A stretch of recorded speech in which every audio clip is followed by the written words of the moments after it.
Hello बच्चों, मैं शशि चंद्रा आप सभी का अपने YouTube channel study with Chandra में स्वागत करती हूँ। तो आइए बच्चों, आज हम आपकी जो 9th क्लास की पाठ्य पुस्तक है क्षितिज भाग 1 उसका जो द्वितीय पाठ है लहसा की ओर राहुल संकृत्यायन द्वारा रचित उसके जो प्रश्न उत्तर हैं उनको सॉल्व करेंगे। तो आइए शुरू करते हैं। पहला प्रश्न है, थोंडला के पहले के आखिरी गांव पहुंचने पर भिखमंगे के वेश में होने के बावजूद लेखक को ठहरने के लिए उचित स्थान मिला, जबकि दूसरी यात्रा के समय भद्र वेश में भी उन्हें उचित स्थान नहीं दिला सका। क्यों? लेखक के मित्र सुमति की यहाँ के लोगों से जान पहचान होने के कारण भिखमंगों के वेश में रहने के बावजूद भी उन्हें ठहरने के लिए अच्छी जगह मिली, जबकि दूसरी यात्रा के समय जानकारी न होने के कारण भद्र यात्री के वेश में आने पर भी उन्हें रहने के लिए उचित स्थान नहीं मिला।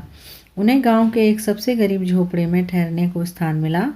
ऐसा होना बहुत कुछ लोगों की उस वक्त की मनोवृत्ति पर भी निर्भर करता है, क्योंकि शाम के वक्त छट पीकर बहुत कम होश आवाज़ को दुरुस्त रख पाते हैं। प्रश्न 2,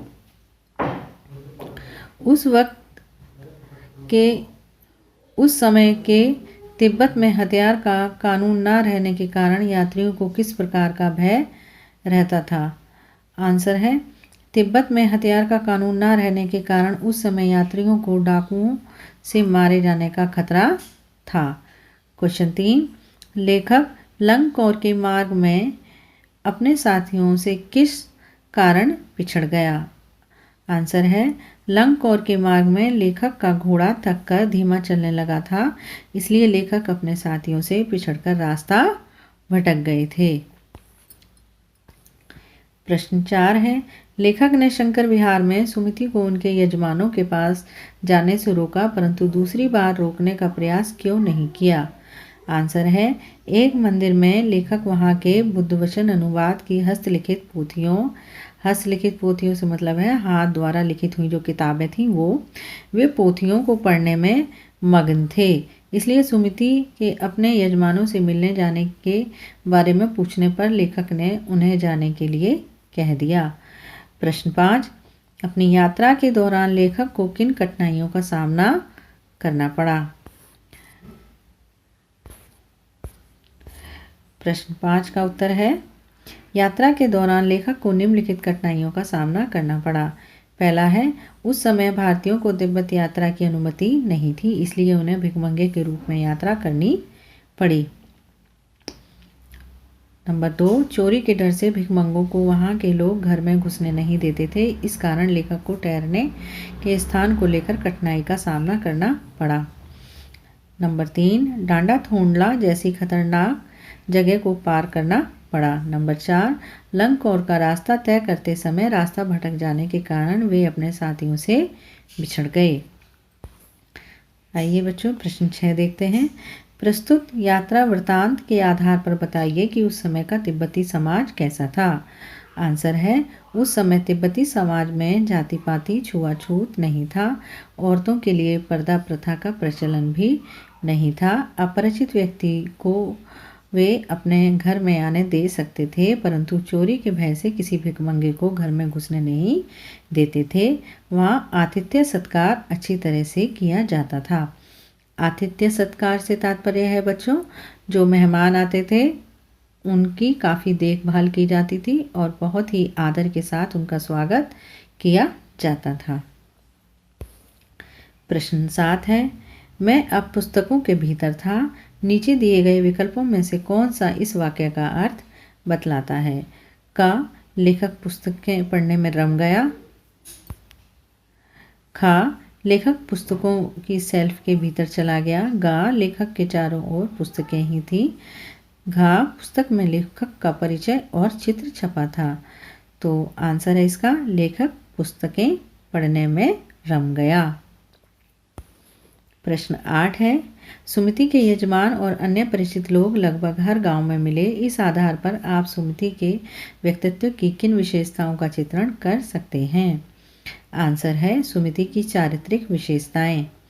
पहला, सुमति व्यवहार कुशल व्यक्ति थे। दूसरा, उनका व्यवहार सबसे मित्रतापूर्ण था।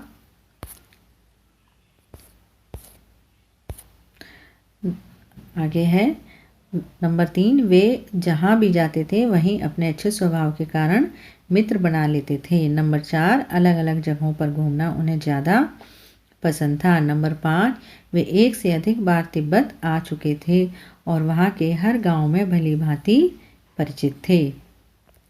प्रश्न 9 है, हालांकि उस वक्त मेरा भेष ऐसा नहीं था कि उन्हें कुछ भी ख्याल करना चाहिए था। उक्त कथन के अनुसार हमारे आचार व्यवहार के तरीके वेशभूषा के आधार पर तय होते हैं। आपकी समझ से यह उचित है अथवा अनुचित विचार व्यक्त करें। आंसर है, बहुत हद तक वेशभूषा हमारे आचार व्यवहार से संबंधित होती है। वेशभूषा मनुष्य के व्यक्तित्व को दर्शाती है। उदाहरण के तौर पर साधु संत को देखकर उसका सात्विक रूप हमारे सामने उभरता है। उसी प्रकार एक भिखमंगे की वेशभूषा देखने पर उसकी आर्थिक विपन्नता सामने आती है। प्रश्न 10 है, यात्रा वृत्तांत के आधार पर तिब्बत की भौगोलिक स्थिति के शब्द चित्र प्रस्तुत कीजिए। वहाँ की स्थिति आपके राज्य शहर से किस प्रकार भिन्न है। आंसर है, तिब्बत एक पहाड़ी प्रदेश है। यहाँ बर्फ पड़ती है। इसकी सीमा हिमालय पर्वत से शुरू होती है। डांडे के ऊपर से समुद्र तल की गहराई तक लगभग 17 से 18 फीट है। पूर्व से पश्चिम की ओर हिमालय के हजारों श्वेत शिखर, श्वेत से तात्पर्य है सफ़ेद रंग के शिखर यानी पर्वत, दिखते हैं। भीटे की ओर दिखने वाले पहाड़ों पर ना तो बर्फ की सफ़ेदी थी ना किसी तरह की हरियाली। उक्त की तरफ पत्थरों का ढेर था। प्रश्न 11 है, आपने भी किसी स्थान की यात्रा अवश्य की होगी। यात्रा के दौरान हुए अनुभवों को लिखकर प्रस्तुत करें। बच्चों, जो इसमें दिया गया है इस प्रश्न का उत्तर अपने अनुभवों के आधार पर दें। अनुभवों से तात्पर्य है, मान लीजिए आप अपने गांव जाते हैं या नानी के दादी के जाते हैं या कहीं भी आप कभी घूमने गए अपने माता पिता के साथ, कहीं भी गए हों, किसी अन्य राज्य में गए हों, तो आप वहाँ पर किन किन कठिनाइयों का आपने सामना किया। बस से गए या ट्रेन से गए या एरोप्लेन से गए। घर से आप सबसे पहले कहाँ पहुँचे, कहाँ स्टे करा आपने और क्या खाना खाया, कहाँ कहाँ रुके, वहाँ की व्यवस्था कैसी थी, आप कैसे रुके, धर्मशाला में रुके, होटल बुक करा वगैरह, जो भी कुछ है आप अपनी यात्रा में आप इन सभी बातों को अपने अनुभवों के आधार पर लिख सकते हैं। क्वेश्चन 12 है, यात्रा वृत्तांत गद्य साहित्य की एक विधा है। आपकी इस पाठ्यपुस्तक में कौन सी विधाएं हैं? प्रस्तुत विधा उनसे किस मायनों में अलग है? इसका आंसर है, प्रस्तुत पाठ्यपुस्तक में महादेवी वर्मा द्वारा रचित मेरे बचपन के दिन संस्मरण है। संस्मरण भी गद्य साहित्य की एक विधा है। इसमें लेखिका के बचपन की यादों का अंश प्रस्तुत किया गया है। यात्रा वृत्तांत तथा संस्मरण दोनों ही गद्य साहित्य की विधाएं हैं। अर्थात जो महादेवी वर्मा द्वारा रचित है और जो राहुल संक्रतैन द्वारा रचित है वो दोनों ही गद्य साहित्य की विधाएं हैं। अर्थात दोनों ही गद्य साहित्य से लिए गए हैं जो कि एक दूसरे से भिन्न हैं। यात्रा वृत्तांत किसी एक क्षेत्र की यात्रा के अपने अनुभवों पर आधारित है। जो राहुल संक्रतैन ने लिखा है वो यात्रा वृत्तांत है तथा संस्मरण जीवन के किसी व्यक्ति विशेष या किसी खास स्थान की स्मृति पर आधारित है। अर्थात जो महादेवी द्वारा रचित है वो किसी एक ही स्थान के बारे में सब कुछ बताया गया है, वहाँ की यादों के बारे पर आधारित है।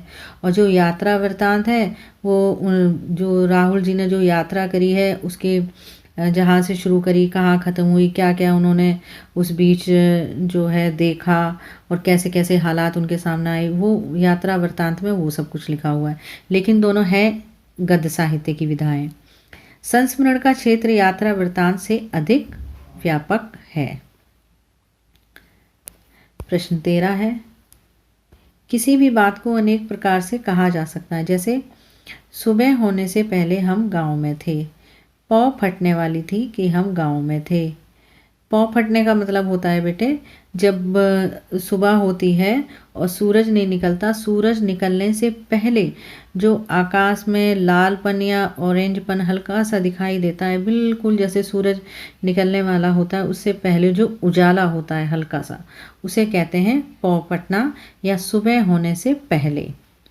तारों की छाँव रहते रहते हम गांव पहुंच गए। अर्थात हल्का सा अंधेरा था, लेकिन थोड़ी सी सुबह, हल्की सी सुबह की झलक आ गई थी। नीचे दिए गए वाक्यों को अलग अलग तरीके से लिखिए।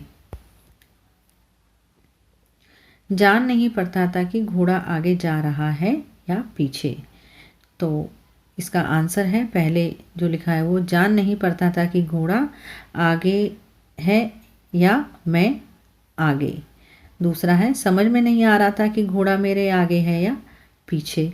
तीसरा है समझ में नहीं आ रहा है कि घोड़ा कहाँ गया।